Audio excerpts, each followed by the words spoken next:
Hello everyone, तुमच्या सर्वांचं स्वागत आहे प्रिन्स ट्रेडिंगमध्ये. मी पुष्पक दीक्षित, इन्व्हेस्टर, ट्रेडर आणि ट्रेनर इन स्टॉक मार्केट. दोस्त तुम्ही तर बघू शकता, आज आहे 27 मे, संध्याकाळची 11 वाजून 58 मिनिटे होत आहेत. तुमच्यासाठी स्पेशल मी हा रात्रीचा व्हिडिओ शूट करत आहे, कारण जसं मी तुम्हाला म्हणलेलो की आता इथनं आपल्याला कंटिन्युअसली सगळ्या गोष्टी तुम्हाला मिळतील.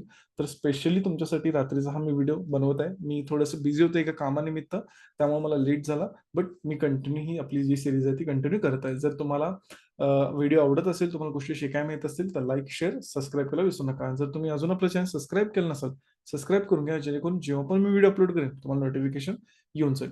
तर चला बघूया की आज ओव्हरऑल मार्केटमध्ये काय काय आपल्याला बघायला मिळालं. जर तुम्ही इथे निफ्टी फिफ्टीचा व्हिडिओ आपला चार्ट बघितला, तर तुमच्या इथे लक्षात येईल गॅपअप बघायला मिळालं, देन सेलिंग, परत एक बाईंग मोमेंटम बघायला मिळाला, परत एक आपल्याला परत सेलिंग बघायला मिळाला. निफ्टी बँकमध्ये एक अप्पर साईडचा मोमेंटम कंटिन्यू बघायला मिळाला आणि देन आपल्याला मार्केटमध्ये सेलिंग बघायला मिळालं. जर तुम्ही हा व्हिडिओ बघितला नसाल संडे स्पेशलचा, तर जाऊन व्हिडिओ बघा. यातून तुम्हाला खूप गोष्टी शिकायला मिळतील. मार्केटची सायकोलॉजी यामध्ये मी सांगितलेलं आहे, तर त्या गोष्टी तुम्हाला तिथं शिकायला मिळणार आहेत. या व्हिडिओमध्ये जसं आपण अनालिसिस केलं होतं आजचं, ज्याच्यामध्ये आपला जो व्ह्यू होता मार्केटमध्ये सेलिंग होता आणि ओव्हरऑल मार्केटमध्ये कसं काम करायचं हे पण मी तुम्हाला तिथं बोललेलो होतो. तर दोन्ही व्ह्यू आपले योग्य ठरले आहेत. सगळ्यात इम्पॉर्टंट मला तुम्हाला सांगायचं आहे, जे मी तुम्हाला सांगतो की उद्या मार्केटमध्ये होऊ शकतं, तर ती जी सायकोलॉजी आहे किंवा ज्या पद्धतीने मी मार्केटला बघतो, ज्या पद्धतीने मी मार्केटला अॅनलाईज करतो, ते समजून घेण्याचा प्रयत्न करा. जेणेकरून तुम्हाला समजेल की मार्केटचं बिहेवियर कसं आहे. जसं की मी तुम्हाला इथे क्लिअरली काय बोललेलो, माझा व्ह्यू मार्केटमध्ये सेलिंग आहे. त्याच्यामागे मी तुम्हाला एक सायकॉलॉजी सांगितलेली की एक रिट्रेसमेंट देऊ शकते. ती रिट्रेसमेंट येणं का जास्त इम्पॉर्टंट आहे. आता त्याच्यासोबत मी तुम्हाला अजून एक गोष्ट सांगितलेली की मी माझा व्ह्यू सेलिंगचा कधीपर्यंत ठेवणार, जोपर्यंत 49,160 ही लेवल जोपर्यंत मार्केट क्रॉस करत नाही, तोपर्यंत मी मार्केटमध्ये माझा जो व्ह्यू आहे तो सेलिंगचा ठेवणार.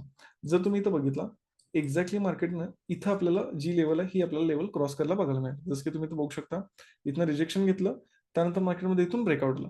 त्यानंतर तुम्ही इथं बघू शकता मार्केटमध्ये वन साइडेड त्यानंतर मोमेंटम झाला. मी तुम्हाला अजिबात असं नाही म्हणलं की गॅपअप झाल्यावर पण आपल्याला सेलिंग करायचं. तर ह्या गोष्टी समजून घ्या की कशा पद्धतीने मार्केटमध्ये आपल्याला काम करायचं आहे. आपली एक लेवल पाहिजे. जसं की मी तुम्हाला म्हणलं की बाबा माझा व्ह्यू सेलिंग आहे, बट एक लेवल आहे. ह्या लेवलच्या वर गेल्यानंतर मी परत सेल नाही करत बसणार. मग मी मार्केटमध्ये बाईंग साइडचाच मोमेंटम बघायला ट्राय करणार. सो ह्या ज्या छोट्या-छोट्या गोष्टी आहेत त्या बघा आणि तुम्ही जसं इथं बघू शकता की ऑलमोस्ट 49,160च्या इथून तुम्ही इथं बघू शकता.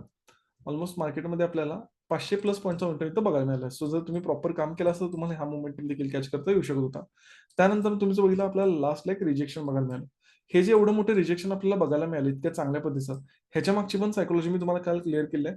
हे बघा मार्केटमध्ये मोमेंटम थोडा लेट येत आहे किंवा तुम्हाला जसं माहिती आहे की इलेक्शन व्हॉलटिलिटीमुळे थोड्याशा गोष्टी इकडे-तिकडे होतात. बट ह्याच ज्या गोष्टी आहेत, ज्या तुम्हाला समजून घ्यायच्या आहेत, ह्याच गोष्टी आहेत ज्या तुम्हाला लक्षात घ्यायच्या आहेत. सो ऑलमोस्ट आता जसं तुम्ही बघू शकता 12 वाजले, त्यामुळे थोडासा चार्ट आपल्याला रिफ्रेश झाला ऑटोमॅटिकली बघायला मिळतोय. सो फुल हे पॉईंट देखील तुमच्या लक्षात येत असतील. म्हणजे व्ह्यू माझा बाईंग असू दे, सेलिंग असू दे, तर त्यामागची सायकॉलॉजी इतकी तुम्ही समजून घ्या, तितकं तुम्हाला गोष्टी लक्षात येतील. चला जाणून घेऊया की पर्सनली मी कसं काम केलं. जसं की तुम्ही इथं बघू शकता, आज फर्स्ट टाईम खूप दिवसानंतर मी 3 ट्रेड केले. हा इथं फर्स्ट ट्रेड केला. इथं आपला एक एस झाला. सेकंड ट्रेड केला, तिथं छोटासा प्रॉफिट एक बुक केला. तिसऱ्या ट्रेडमध्ये आपल्याला एक चांगला प्रॉफिट इथं बघायला मिळाला. नो डाऊट एक चांगली रॅली मिस झाली. जस्ट मी 100 पॉइंटचं इथं प्रॉफिट बुक केलाय. जर प्रॉपर होल्ड केलो असतो, तर ऑलमोस्ट 700 पॉइंटचा मोमेंटम इथनं वन साइड आपल्या मार्केटमध्ये बघायला मिळाला. तर यातनं तुम्ही माझ्याकडनं काय शिकू शकता? मी इथं बुक का केलं? कारण फर्स्ट ट्रेडमध्ये माझा लॉस झाला होता. सेकंड ट्रेड माझा छोटासा प्रॉफिट होता. त्यामुळे मला थर्ड ट्रेडमध्ये मला माझं मनी मॅनेजमेंट प्रॉपर मेंटेन करायचं होतं. दॅट्स वाय मी इथं हा ट्रेड बुक केला. अदरवाईज मी बुक केला नसता. मग मी होल्डच केलं असतं कारण माझा व्ह्यू सेलिंग होताच. बट जसं मी तुम्हाला म्हणलो, की मनी मॅनेजमेंटच्या वर कुठली गोष्ट नाही. जसं मी माझ्या स्टुडंटना पण सांगतो, की जरी आपल्याला कुठलाही व्यक्ती जरी येऊन सांगितलं, की असं बाय करा किंवा असं सेल करा. आपल्याला त्याच्यावर विश्वास न ठेवता किंवा कुठल्याही गोष्टी विश्वास न ठेवता आपल्याला मनी मॅनेजमेंटच आपलं फॉलो करायचं आहे. सो जसं की तुम्ही इथं बघू शकता, एक छोटासा प्रॉफिट आज बुक केला.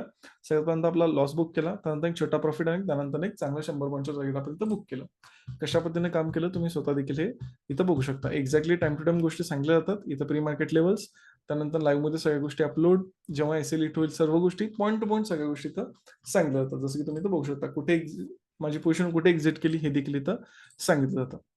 चला थोडंसं तर जाणून घेऊया, की उद्या मार्केटमध्ये काय होऊ शकतं, कशा गोष्टी आहेत, सर्व गोष्टी वन बाय वन. फर्स्ट, मी तुम्हाला सगळ्यांना सांगेन, मार्केटमध्ये आता इलेक्शन येत आहे. जसं तुम्हाला माहिती आहे, की इलेक्शनचा रिझल्ट लवकरच लागणार आहे.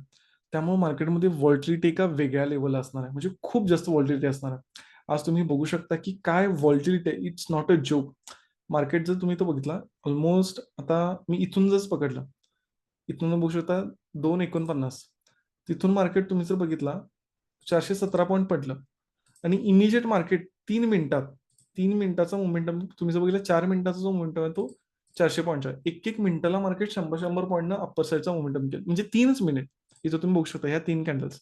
सो हा खूप जास्त रिस्की सिनेरियो आहे. तुम्ही तो बघू शकता व्हॉल्टिलिटी का वेगळ्या पिकला. तेव्हा मी तुम्हाला सगळ्यांना सजेशन करेन की तुम्ही तुमचं मनी मॅनेजमेंट हे करा, थोडे दिवस ट्रेड केला नाही तरी चालू शकता. ह्या गोष्टींपासून खरं सावध राहा म्हणून मी म्हणतोय एस तुम्ही लावा.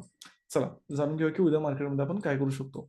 ऍज पर चार्ट माझा जो मार्केटमध्ये व्ह्यू आहे तो आहे सेलिंग साईडला. मी मार्केटला सेलिंग साईडला बघत आहे. मी सेलिंग साईडला मार्केटला का बघत आहे? सिम्पली जर तुम्ही इथं बघितला तुम्हाला इथं एक गोष्ट लक्षात येईल. इथं जर तुम्ही बघितला जे मार्केटमध्ये इथं बाईंग झालं होतं, जे मार्केटमध्ये इथं बाईंग झालं होतं, मार्केटनं पूर्णपणे जे बायर्स आहेत त्यांना मार्केटनं बाहेर काढलं जसं की तुम्ही इथं बघू शकता.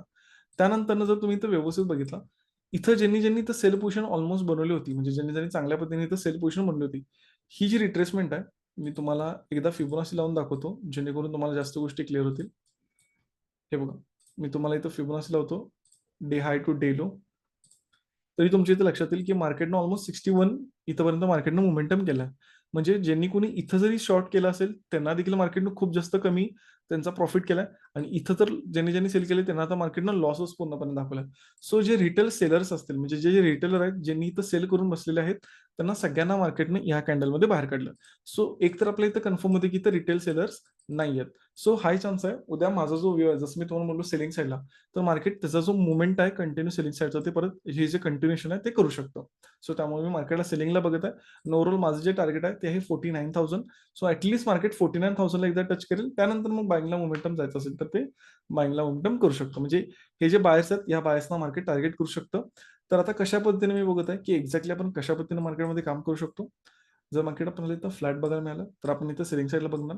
जर मार्केट आपल्याला इथं गॅप डाऊन बघायला मिळालं तरी देखील आपण इथं सेलिंगला बघणार. बट जास्तच गॅप डाऊन आपल्याला बघायला मिळालं तर मात्र इथं आपण बाईंग साईडला बघणार, कारण आपला ओव्हरऑल जो ट्रेंड आहे तो बाईंग साईडचा आहे. आणि जर गॅप डाऊन आपल्याला मार्केट डायरेक्ट गॅपअप बघायला मिळालं तर स्पेसिफिक एक लेवल आहे जे की तुम्ही इथं बघू शकता 49,480. जोपर्यंत या लेवलच्या खाली आहे, आपण सेलिंग साईडचा सेटअप आयडेंटिफाय करायचा प्रयत्न करणार. ज्या क्षणाला मार्केट इथनं अपर साईड ब्रेकआउट करेल, गॅपअप ओपन होऊ दे, कसंही जाऊ दे, आपण डायरेक्टली परत बाईंग साईडचा सेटअप आयडेंटिफाय करणार. कारण हे जे मग सेलर्स आहेत हे परत एकदा ट्रॅप होणार आणि ओव्हरऑल मार्केटचा व्यू बाईंग साईडला, तेव्हा मार्केट बाईंगला जास्त पुश होणार. सो फुली तुम्हाला व्हिडिओ आवडला असेल, गोष्टी शिकायला मिळाल्या असतील आणि स्पेशल तुमच्यासाठी इतक्या रात्रीचा मी व्हिडिओ बनवलाय. तर तुम्ही कमेंट करू शकता की तुम्हाला कशा गोष्टी आवडत आहेत, काय गोष्टी समजत आहेत. Thanks for watching. आपण भेटू नेक्स्ट व्हिडिओला.